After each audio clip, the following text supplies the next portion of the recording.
On a bustling construction site in Mexico during the early 2000s, a project of significant complexity was underway. Its foundation was a formidable undertaking, engineered with a series of massive footings. These structural elements, known as zapatas, were colossal cubes, each measuring a staggering 3 meters in length, width, and height. The interior of their rebar cages was so vast that multiple workers could move within them, meticulously securing the web of reinforcing steel. For such a robust design, the specifications called for an exceptionally high-strength concrete, possessing a resistance of approximately 400 kilograms per square centimeter, creating a thick, heavy mixture essential for the structure's integrity. The moment arrived for one of these immense zapatas to be filled. Its wooden mold, or cimbra as it's called locally, was fully assembled and sealed, awaiting the imminent pour. The final step was to insert the nozzle of the concrete pump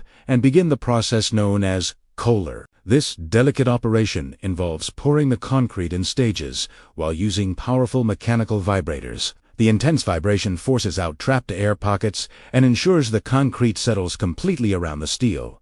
It is a crucial step. A single air bubble can compromise the monolithic strength of the finished element. This particular footing, however, presented a unique situation. An unusual gap had been left open amidst the dense grid of steel reinforcement at its center. A decision was made to send a young, small-framed worker down into the cavity to clear the bottom surface of debris. Inside lay the typical detritus of a work site: wood shavings, scraps of paper, and loose-tie wires. While cleaning the foundation base is a necessary preparation, it is a task conventionally performed from outside the formwork for safety reasons. The boy, carrying a bag, slipped through the opening and started gathering the waste. Without warning, a sharp command echoed from above: "Pour the concrete!" Looking up, the boy saw his escape route vanishing. Other workers were placing the final steel bars across the opening, sealing him inside the cage. A wave of terror washed over him. He started shouting frantically,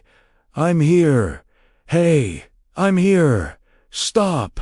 I'm in here!" From the edge of the pit, a detached voice replied, "You're staying there to hold up the structure." As the grim finality of the words registered, the boy's screams became desperate, a horrifying plea from within his own concrete tomb. He had to be pulled out. It was a cruel, heavy-handed joke played by his co-workers, an act that cost them not just a severe scolding, but a formal sanction. The young man was profoundly shaken. This is because in Mexico, much like in other parts of the world, there is a powerful and persistent belief that for great architectural works to stand the test of time to not collapse, they must contain a human sacrifice within their foundations. This belief, this myth, this dark legend that grand buildings must be built upon a human life, is deeply ingrained, and there is a lingering question as to whether this belief has a basis in some forgotten, grim reality. A prominent landmark in Mexico City serves as a testament to structural endurance, the famous Azteca. It is a site known to all, often called the Colossus of Santa Úrsula, because it stands in the neighborhood of Santa Úrsula Copa. It is enormous, with a seating capacity for 83,000 spectators. According to available data, this makes it the third largest stadium in the Americas, and the 14th largest in the entire world. The structure is truly imposing. When one sits in the stands, the sheer scale of the place is humbling, creating an impactful experience. Its history is just as tremendous. It has been the stage for 2 FIFA World Cup finals. In Azteca, the legendary Pele graced its field. And later, in 1986, during the second World Cup hosted in Mexico, it was where Maradona made history. The memorable stadium's construction began in 1962, and the first official match took place in 1966, meaning it has stood for over 60 years. And in that time, this incredible building has survived a series of terrible earthquakes. On March 14, 1979, a powerful earthquake, registering 7.6 on the Richter scale, struck the city. It inflicted damage on a vast number of constructions. In fact, the new facilities for a university, which were still under construction, collapsed entirely. The event was that severe. Countless buildings were damaged, though many did not fall at that moment. The quake's characteristics were such that it weakened many structures. Yet, when the Estadio Azteca was inspected, The damage was negligible. Bit of paint chipped here, a minor surface crack there. On the morning of September 19, 1985, a monstrous force was unleashed upon Mexico City. A devastating 8.1 magnitude earthquake sent powerful, long-duration seismic waves tearing through the metropolis, bringing death and destruction on a scale the city had never before witnessed. Hospitals, engineered to withstand immense forces, crumbled. Buildings of all sizes, large, small, and medium, were reduced to rubble. The following day, September 20th, a 7.6 magnitude aftershock delivered a final, brutal blow, finishing off structures left vulnerable by the initial cataclysm. These were profoundly difficult moments for Mexico, the memory of which still resonates today. Yet, amidst the widespread ruin, the Estadio Azteca stood virtually untouched. Initial reports of damage proved to be unfounded. The only effects were a pair of poorly affixed signs that had fallen and the activation of its expansion joints, a structural feature specifically designed to accommodate such movement. A small amount of debris was the only other sign of the event. Decades later, on March 20th, 2012, another powerful and prolonged tremor, measuring 7.4, shook the capital. While other buildings sustained damage, the stadium suffered only the loss of a small decorative panel from its facade. Then came September of 2017. In an eerie echo of the past, on the very same day as the 1985 disaster, a 7.1 magnitude earthquake again struck Mexico City. The event's impact was amplified not just by its intensity, but by the chilling coincidence of its date. It also followed a colossal 8.1 earthquake that had ravaged Oaxaca in southwestern Mexico.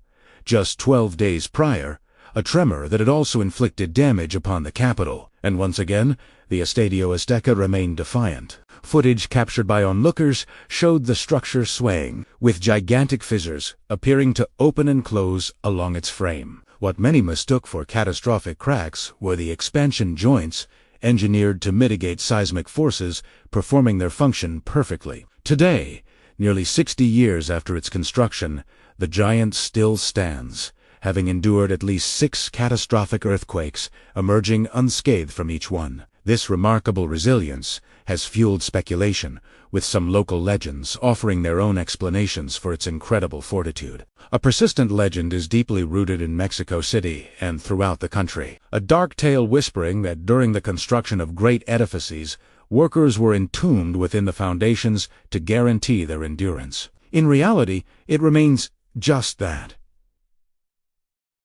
A legend. No credible evidence or reliable data has ever surfaced to support such an occurrence. A project from 1962, for instance, was erected by one of Mexico's premier construction firms, ICA, and designed by Pedro Ramírez Vázquez, an icon of Mexican architecture. It is highly improbable that such respected entities would partake in such a macabre practice. Beyond reputation, there is a crucial technical detail to consider. In modern construction, placing a human body within a foundation would be a catastrophic engineering error. To build in Mexico City, with its notoriously soft soil, requires specialized techniques. A modest 15-story building cannot simply rest on the surface. The solution lies in deep foundations, where immense reinforced concrete columns, known as piles, are driven deep into the ground until they reach a solid, load-bearing stratum. These supports act like massive straws,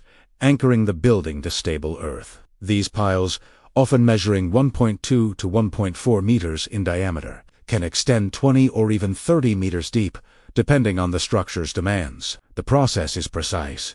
A machine drills the shaft, an impressive cage of steel reinforcement is lowered inside, and then concrete is poured using a device that fills the space from the bottom up to prevent material segregation. Introducing a corpse into this procedure would create immediate problems. First, it would obstruct the uniform pouring of the concrete, but the more critical issue is the structural void it would create. A human body offers virtually no compressive strength. Whether it decomposes or not, it represents a hollow space within the solid column.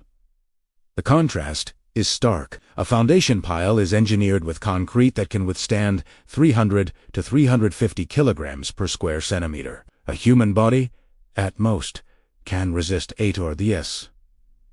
This immense disparity means the pile would effectively be hollow, losing 30 to 40% of its resistant section. Once the immense weight of the building was placed upon it, that compromised pile would inevitably collapse, causing the foundation cap above it to sink and triggering a catastrophic structural failure.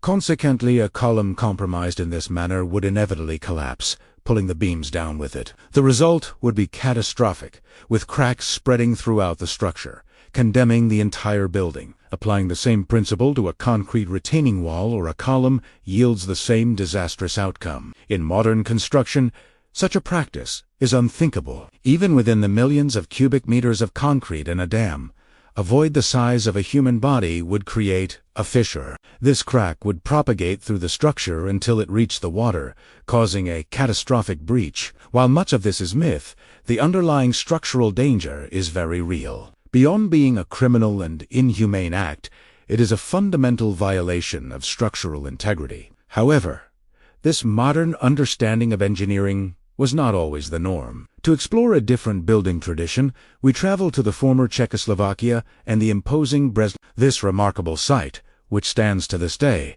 was first constructed in 1046 AD, making it nearly a millennium old. Its secret lies in a forgotten method of construction: immense walls of stacked stone, bound together with a type of mortars. But according to legend, another, more macabre element was sealed within its foundations. In that era, it is said that human bodies were interred to ensure strength. The castle was commissioned by a monarchic family, who, curiously, were already Christian and counted 2 Catholic saints in their lineage. King Bratislav I ordered the initial phase of construction, conceiving it as a border fortress to protect against invasion. Over time, this stronghold was expanded and modified into the grand castle seen today, with the last major additions completed in the 16th century. Yet, its 980-year-old base remains, having withstood invasions, cannon fire, and the relentless march of time. Local lore maintains its resilience is owed to the dead entombed within its foundations.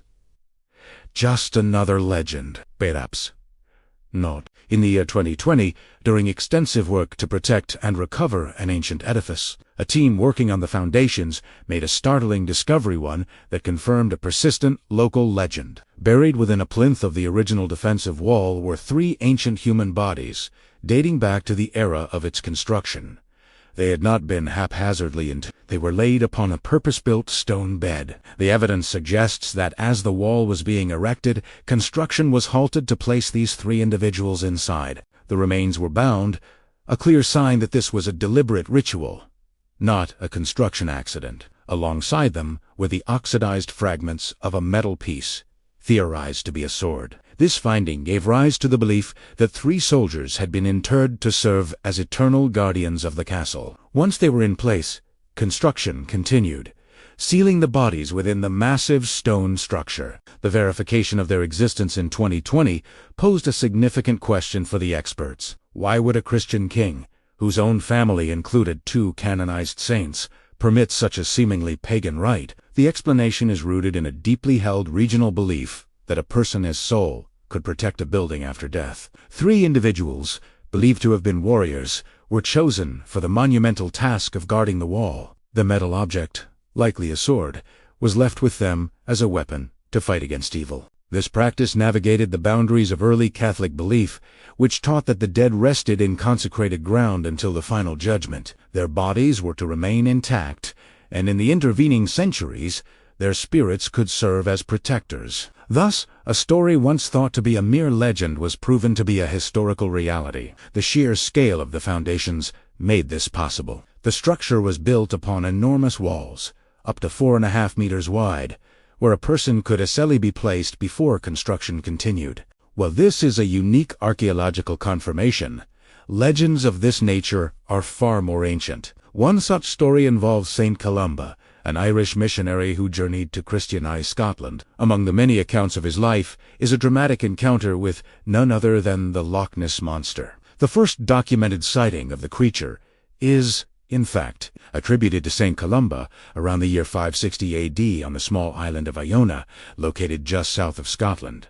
Saint Columba arrived with a clear purpose to establish a religious foothold. He envisioned a small abbey, a base from which his monks could venture out to Christianize the fierce warriors and inhabitants of the Scottish lands. According to legend, construction began, but an unsettling pattern emerged. As soon as the walls were raised, they would mysteriously collapse. Time and again, he ordered them rebuilt, and time and again, they crumbled to the ground. One night as Columba slept, he was visited by a strange vision. A voice revealed that the only way his church would stand firm was if a living person was sacrificed and buried within its foundations. The following morning, he shared this disturbing revelation with his closest followers, including a dear friend named Oren.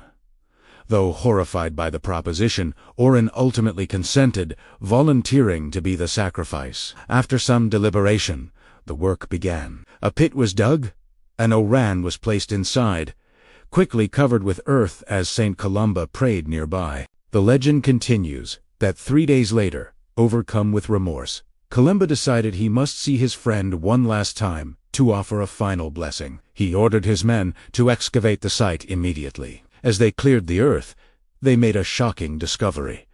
Oren was not dead. He lay there with his eyes wide open, staring up at Columba. Suddenly, he cried out, "There is no wonder in death, and hell is not, as we were told." Alarmed that Oren might say more, St. Columba gave a swift and terrible command.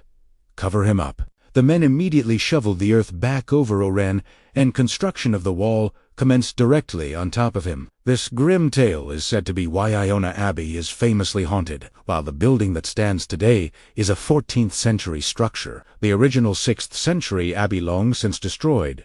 The legend insists that Oran remains below. This practice, however, was not new. Even in the 6th century, the concept of a foundation sacrifice had ancient roots. The Romans, known for their magnificent engineering feats across the world, were also said to have engaged in similar rituals when raising their great works, including bridges in Britain built even before the time of Christ. Across the Spanish landscape, the legacy of Rome is etched in stone. In Segovia, a magnificent Roman aqueduct dominates the skyline. In Merida, an ancient theater whispers of rituals performed in its lowest levels. This practice of foundational sacrifice was not confined to the Greco-Roman world. It appears in vastly different cultures. In Japan, an ancient belief known as hitobashira, or human pillars, took hold. The original idea was rooted in a profound connection to the land.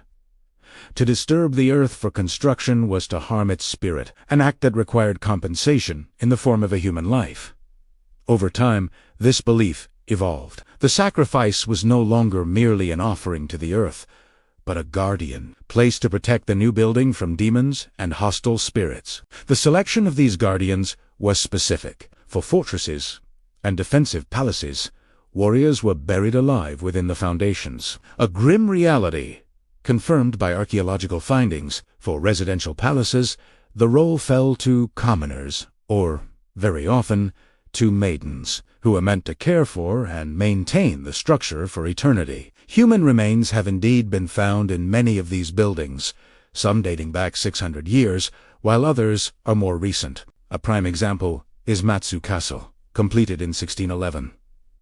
Legend holds that, to protect the fortress, a young woman was chosen. Her name has been lost, suggesting she may have been a servant. The stories recount that she was taken, not volunteering, but that she accepted her fate as was the custom of her mission. She was entombed within the structure she was meant to protect, but the legend carries a peculiar twist. Shortly after the castle was finished and occupied, a celebration was held. As the music began to play, the entire castle started to tremble. Later, during a town festival, the sound of passing instruments again caused the structure to shake violently, sending everyone fleeing in fear that it would collapse.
When the music stops, the castle ceases to tremble. An investigation into the maideness' identity reveals a simple truth from those who knew her. She adored dancing, moved to her feet by the slightest melody. An official ban on music is declared at Matsu Castle, both inside and out. It is believed that whenever a tune was played, the spirit of the young woman sacrificed in its foundation would begin to dance, causing the entire fortress to shake. Yet, this tale is merely a prelude, for the concept of Hitabashira would manifest again in a far more brutal context. During the Second World War, the Japanese military was known for its particular cruelty, driven by a degree of fanaticism unusual for such a rational people. This fervor was rooted in absolute loyalty to the emperor and a series of deeply entrenched beliefs. In 1942, Japanese forces invade the Philippines, seizing Luzon and dismantling the prevailing American and British dominance. Among the thousands of prisoners taken, a group of Americans is sent to the island of Palawan, tasked with building the Puerto Princesa Airport. A military airbase with several runways was established there, constructed by more than 300 American prisoners of war who were forced to work in horrendous conditions. Many died from starvation and exhaustion. Any man who could no longer continue was simply executed on the spot. It was a place of unspeakable horror. In 1944, with General MacArthur advancing to retake the Philippines, the Japanese decide to kill the remaining prisoners in a senseless massacre. MacArthur had issued a clear warning: harm the prisoners and face his wrath. Nevertheless, the 150 prisoners still on Palawan were murdered. When American troops arrive and take control of the islands, they discover the slaughter, finding the sites where the bodies were left. But later, they uncover something unusual. On one of the runways, far from the camp where the bodies of the massacre victims were found, they discover human remains inside a series of bomb craters. These remains, however, appear to be much older, suggesting they had been there for a significant time. The remains unearthed at Camp A-10 belonged to soldiers from the final days of the conflict, but another set of bones told an older, more unsettling story. These had clearly been there longer, uncovered by the explosions of American bombs, but originally interred beneath the runways. Though never definitively proven, one prominent account suggested they were 10 captured soldiers. Place dere Asito Basira human pillars, intended to spiritually protect the airstrips for the pilots of the rising sun. This ritual would have occurred around 1942. So, while Matsu Castle dates to the 17th century, this practice connects ancient beliefs to the modern era. A grim echo from the 1940s revealing how terrible discoveries persist through time. And these occurrences are not exclusive to one corner of the globe. A different kind of tragedy unfolded in India. In March of 2016, a major scandal emerged. Days before March 14th, a 24-year-old man had disappeared. He was a construction worker, a mason involved in a series of large-scale upgrades at the Pench River Dam. While the dam itself was much older, the current project involved massive new works, including enormous ducts and canals. The young man vanished without a word to his family, and searches of the area yielded nothing. Days turned into a week, until the routine work of the project led to a horrifying breakthrough. As a crew removed the wooden formwork from a large concrete element, they noticed an anomaly. It was the clear impression of a hand, pressed against the interior of the mold before the concrete had set. It was unmistakably human. Authorities were called to the scene immediately. Confirming a person was entombed inside, they began the careful process of demolition. Within the solid structure was the body of the missing worker. In the aftermath, many crew members who had worked in that section fled, but those who were captured for questioning claimed they knew nothing. They admitted to pouring the concrete on the specified day, but were unaware of anyone inside. One co-worker mentioned the young man had a habit of napping during his breaks, leading to the most plausible theory. He had likely fallen asleep inside the empty structure, and the subsequent concrete pour became an accidental, fatal The evidence, however, strongly suggests this was no accident. The position of the body and the manner in which it was found indicated it had been deliberately placed there while still alive. A final, desperate attempt to touch the wall was a silent testament to a last struggle. Pouring concrete does not result in an instantaneous death. A victim would attempt to rise, to escape. This burial would have required a massive volume to fully entomb a human being. The discovery stirred deep unease, echoing ancient practices across Asia. Much like the Hitobashira in Japan, or its equivalent in China, India has its own traditions. Their customs often involved interring the crushed remains and ashes of the deceased within a structure. But in this case, the rumor insisted the young man was placed there alive, a living sacrifice. More chillingly, whispers claimed he was not the only one. This was not a legend, but a macabre historical fact, evidenced by the body itself. Yet, a far more horrific event would later unfold in Bangladesh. In 2019, construction began on the colossal Padma Bridge, a monumental structure stretching over 7 kilometers. It was an impressive $4.5 billion project meant to unite the bustling cities of Dhaka and Baris. For the millions of inhabitants, the bridge was a key to the future. But in July of that year, a wave of violent attacks claimed 8 lives. The victims were ordinary people, a woman waiting for her children outside a school, others simply walking in the wrong place at the wrong time. They were lynched by enraged mobs. The violence was ignited by a Facebook post, shared thousands of times, which claimed children were being abducted and sacrificed within the bridge's support pillars. This digital rumor sparked a real-world witch hunt for supposed kidnappers. The narrative, which also spread rapidly on YouTube and TikTok, alleged that children were being tricked and delivered to the construction workers for a gruesome purpose. The chaos surrounding the Padma Bridge construction didn't spare its own workforce. 30 bridge workers, heading to the site at various times, were also attacked and injured. The unrest grew so severe that the army and local guards were deployed to restore order and protect the innocent. In the aftermath, a digital crackdown ensued. Approximately 60 YouTube channels and numerous Facebook accounts, identified as sources of the false information, were a shutdown. Individuals faced legal charges for their role in spreading the lies that fueled the tragedy, especially since not a single official report of a missing child had been filed. The public, it seemed, had been tragically deceived. Yet, this mass hysteria was not born in a vacuum. A chilling precedent had been set in 2010, when a similar situation had unfolded. In that instance, 4 children had genuinely disappeared, and it was widely believed they had been abducted for a ritual offering tied to a different construction project. This created a terrible dichotomy.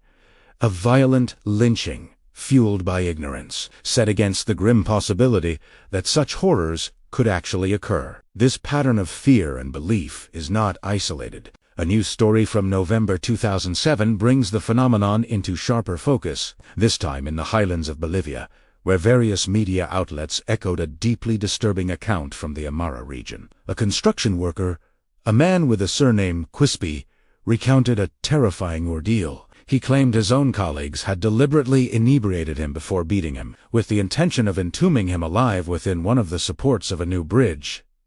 He was meant to be a human sacrifice. Miraculously, he survived. Upon realizing his intended fate, he managed to escape.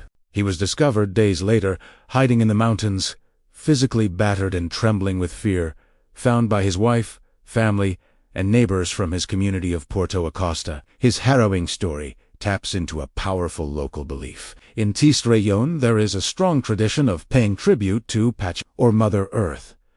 Before any significant construction begins, it is customary to make an offering, a ritual known as a. Traditionally, the offering known as a su is an animal. A peculiar custom involves the use of neonatos, the unborn fetuses of llamas, though for larger undertakings. An adult llama may be sacrificed, its size corresponding to the scale of the project. Throughout the construction process, offerings are made at successive stages. Small gifts of food are placed when columns are erected, and again when a concrete slab is poured. Upon the building's completion, a final ritual is performed, a mesa dedicated to the spirits to ensure the structure's resilience and strength. Yet, for the most monumental projects, local belief holds that a human life is required. One man, Quispe, reportedly survived such an ordeal, managing to escape. His story stands in contrast to the many cases of individuals who disappear without a trace. A particularly unsettling case emerged in 2018,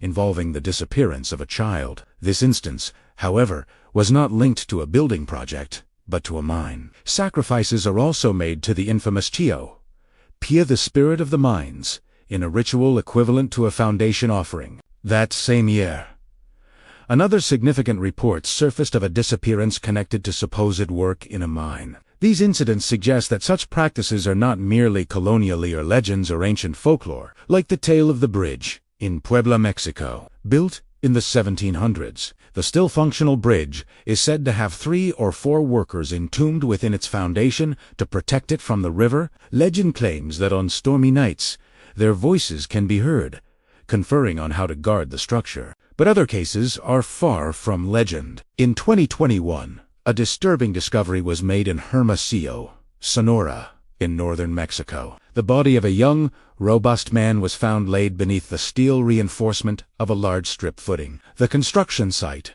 clearly intended for a major project, given the scale of the foundation and rebar, was abandoned. Among the man's possessions were tactical harnesses of a type commonly used by criminal organizations to carry ammunition and firearms, adding a grim modern layer to a deeply ancient practice. It was discovered beneath the steel reinforcement, a position implying it had been intentionally placed there. While this could be a simple act of concealment, the context suggests something far more archaic and disturbing. The discovery points not to a hidden crime, but to a ritual, foundation sacrifice. Had the construction workers unearthed such a scene, they likely would have fled, refusing to participate in such a grim tradition from a bygone era. The act of burying a body to obscure a crime is, of course, a frequent occurrence. A recent case emerged from a house once inhabited by the musician Gustavo Cerati, where the remains of a young man missing since the 1960s were finally found. His identity and the circumstances of his disappearance were confirmed, a cold case solved by an accidental discovery. But that was a crime concealed, not a ritual enacted. These ancient practices, it seems, continue to linger in the modern imagination. Sometimes, however, the documented truth of human cruelty surpasses any dark folklore. We turn to Idi Amin Dada, the self-styled last king of Scotland. Amin was a Ugandan military officer who became a dictator, tyrant, murderer, and rumored cannibal, a truly terrifying figure on the world stage. He had no genuine connection to Scotland, but his audacious claim was matched by his vulgar boasts. He once remarked that if Queen Elizabeth wanted to meet a real man, she should visit him. His brutal reign of terror lasted from 1971 until his overthrow around 1979. He fled, ultimately dying in exile, never tried for his monumental crimes against humanity. Over those 7 years, his regime was responsible for the deaths of an estimated 300,000 people. The Nile River, which courses through Uganda, became a dumping ground for so many corpses that the local crocodile population reportedly surged to astonishing numbers, a grim ecological consequence of his slaughter. The reasons for death were often arbitrary and terrifyingly trivial. Amin would order the execution of enemies, rivals, or anyone who displeased him for the slightest infraction. An improper greeting, a failure to remove a hat in time, or not bowing low enough in his presence. And alongside this immense brutality were tales of bizarre, atrocious acts. One enduring, macabre legend claims that after committing heinous acts within a room, he would have its walls painted a serene, unsettling shade of pink. Chilling rumors have long shadowed the legacy of Ugandan dictator Idi Amin. While concrete evidence is lacking, it was whispered that he practiced a horrifying form of ritual, not only consuming the flesh of his victims, but also using their blood as paint to assert his dominance. This macabre practice, the stories claimed, was not his own invention, but an art learned from another place and time. The search for its origins leads to the West African coast, to a small nation tucked between Togo and Nigeria, formerly a French colony.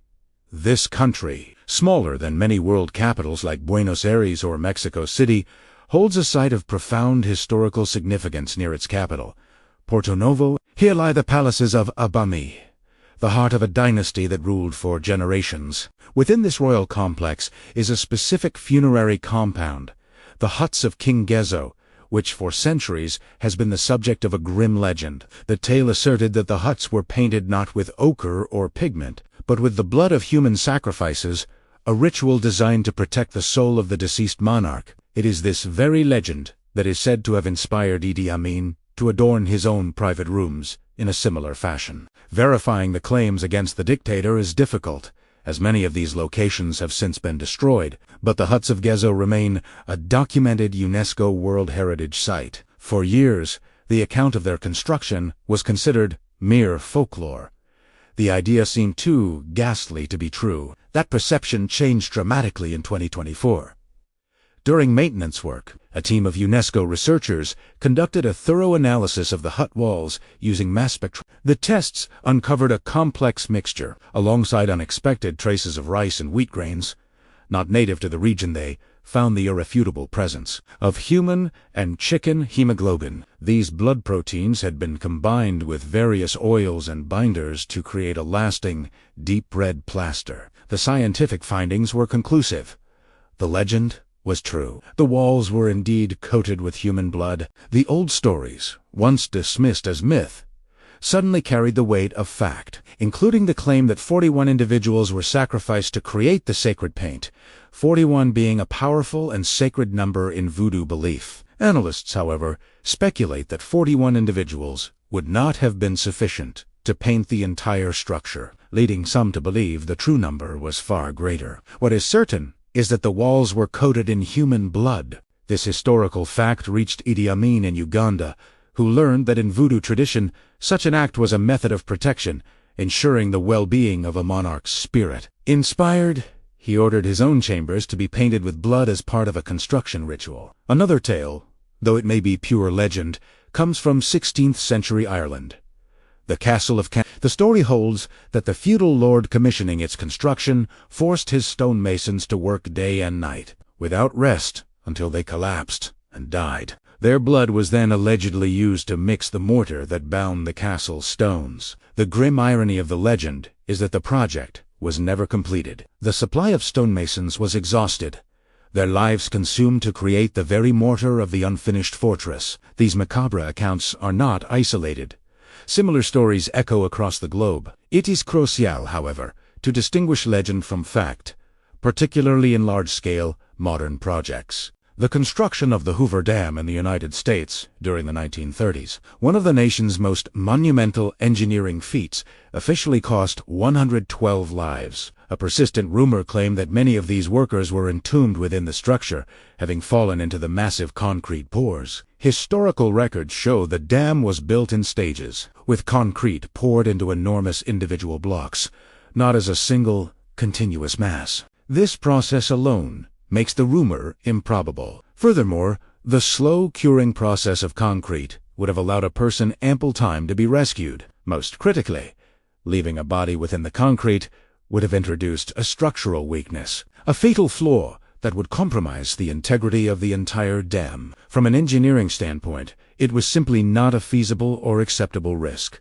Catastrophes at other dams, however, have fueled these urban legends. At the Earthenford Dam, a landslide claimed the lives of 6 workers. When only 2 bodies were recovered, the other 4 were presumed entombed within the structure, giving birth to a chilling narrative. Rumors of this nature persist in many regions, often blurring the line between myth and reality. In some older structures, human remains have been discovered sealed within the walls, suggesting they were victims of a crime or a brutal punishment known as immune. This practice, also called walling up, was a known form of execution. But in modern construction, such an event is highly improbable. First, it would be a serious crime, nearly impossible to conceal in the contemporary world. Second, from an engineering standpoint, incorporating a body would catastrophically weaken the structure. A building containing such a flaw would be a disaster waiting to happen. So while the walls themselves may be clear, a more disturbing truth might lie beneath. The building could be standing on a former cemetery, and from such places, entirely different, and often more terrifying, stories emerge. If you enjoyed this video, don't forget to give it a like, subscribe to the channel, leave your comment, and turn on the notification bell so you don't miss any future episodes. Your support helps us keep creating more content like this. See you in the next episode.